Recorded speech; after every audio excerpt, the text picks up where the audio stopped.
अनेकदा आपण बघतो की एक स्त्री आणि पुरुष किंवा एक मुलगा आणि एक मुलगी रिलेशनशिपमध्ये आहे. ते एकमेकांसोबत सर्व काही प्रकारे एन्जॉय करतात. सेक्स, शारीर सुख, फ्लर्टिंग, त्याला भेटणं, त्याच्याशी बोलणं, त्याला आपलं सर्वस्व देणं, त्याच्याशी शरीर संबंध ठेवणं म्हणजे होतंय शुगर डेटिंग. कुठलंही बंधन नसून फक्त केवळ एक स्त्री आणि एक पुरुष म्हणजे एक मेल आणि एक फिमेल एकमेकांच्या जवळ येतात किंवा शरीर सुख देण्याच्या बदल्यात तो त्या समोरच्या व्यक्तीला हवं तितक्या प्रमाणामध्ये उरबाळून घेऊ शकतो किंवा सेक्शुअल लाईफ एन्जॉय करायला मिळतोय म्हणून देणारा हे सगळं देत जातो आणि उधळत जातो. याला कुठलीही वयाची मर्यादा नाही राहत. नमस्कार. शुगर डेटिंग म्हणजे काय आज आपण जाणून घेणार आहोत. शुगर डेटिंग या संकल्पनेविषयी मी काउन्सिलर मीनाक्षी जगदाळे सप्रेम मराठीमध्ये आपले सहर्ष स्वागत करते. शुगर डेटिंग ही कन्सेप्ट आजकाल मोठ्या प्रमाणात फोफावत चाललेली दिसते. काय आहे शुगर डेटिंग? अनेकदा आपण बघतो की एक स्त्री आणि पुरुष किंवा एक मुलगा आणि एक मुलगी रिलेशनशिपमध्ये आहेत. ते एकमेकांसोबत सर्व काही प्रकारे एन्जॉय करतात. हिंडणं, राहणं, खाणं, पिणं, हॉटेलिंग, ट्रॅव्हलिंग, सेक्स, शारीर सुख, फ्लर्टिंग, त्याच्यामधलं सगळ्याच काही गोष्टी असतील त्या ते एन्जॉय करताना दिसतात. पण हे सगळं कोणत्या लेवलला किंवा का म्हणून ते करतात? जेव्हा त्यातील एखाद्याचा दुसऱ्याकडनं आर्थिक फायदा होत असेल म्हणजेच पैशासाठी. केवळ एखाद्या स्त्री सोबत किंवा पुरुषासोबत पैशासाठी किंवा पैशाच्या मोबदल्यात डेटिंग करणं म्हणजेच त्याला भेटणं, त्याच्याशी बोलणं, त्याला आपलं सर्वस्व देणं, त्याच्याशी शरीर संबंध ठेवणं म्हणजे होतंय शुगर डेटिंग.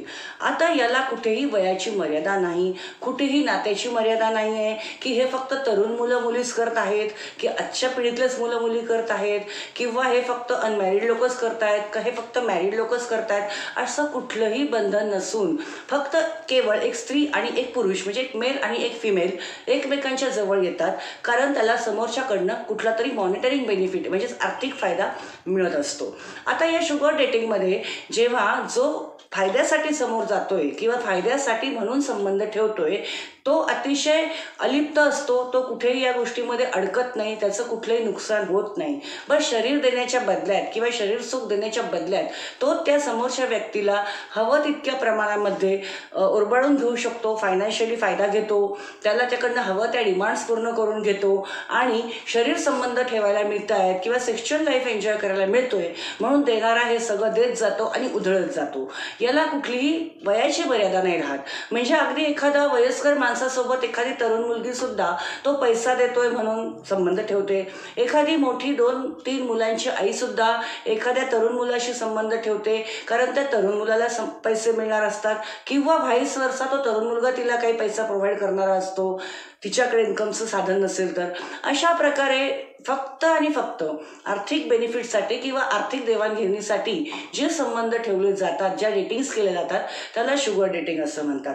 आपल्याला शुगर डेटिंगमधले फायदे लोकांना आहेत असं जरी वाटत असलं किंवा याच्यामध्ये काहीच हरकत नाही आहे, दोघांची गरज भागते तर ते करायला काय प्रॉब्लेम नाही. पण त्याच्यामधले धोके, त्याच्यापासून होणारे तोटे आणि सावधगिरी याबद्दल पण जाणून घेणं खूप महत्त्वाचं आहे. कारण शुगर डेटिंग करताना दोघं एकमेकांच्या इतक्या क्लोज आलेले असतात, शारीरिकदृष्ट्या क्लोज आलेले असतात, मेंटली सुद्धा त्यांची इन्व्हॉल्वमेंट होऊ शकते, इमोशनली एखाद्याची इन्व्हॉल्वमेंट होऊ शकते. एखादा सेन्सिटिव्ह असेल, पॉझिटिव्ह असेल, त्याला असं वाटू शकतं की आता ही पार्टनर माझ्याकडे येते तर फक्त माझीच राहिली पाहिजे, ही दुसरीकडे नाही गेली पाहिजे. पण त्यात कुठली कमिटमेंट नसते, कुठले प्रॉमिस नसतं, वादा नसतो, वचनं नसतात, कुठले ॲग्रीमेंट नसतं. त्याच्यामुळे आपण समोरच्या पार्टनरवर अशा प्रकारची कोणती बंधनं सुद्धा घालू शकत नाही. आणि जो इन्व्हॉल्व होतो तो जेव्हा या अशा गोष्टींचा लाईफ पण खूप कमी असतो. त्याच्यामुळे जर यदा कदाचित ब्रेकअप झालं किंवा ही गोष्ट पुढे जाऊन जास्त काळ नाही टिकली किंवा त्यांची काही बात व्यवस्थित नाही बनली तर त्याच्यामध्ये एक जो इन्व्हॉल्व झालाय, जो इमोशन्स देऊन बसलाय, जो पॉझिटिव्ह आहे त्याला प्रचंड मोठा सेटबॅक बसतो, त्याला त्रास होतो. त्याला असं होतं की पैशापरी पैसा गेला पण आपण इमोशनल लेवलला पण सेटबॅक बसलेला आहे, आपण इमोशनली पण वीक झालो, खचून गेलेलो आहोत आणि त्यातून सावरायला त्याला बऱ्यापैकी कालावधी लागतो.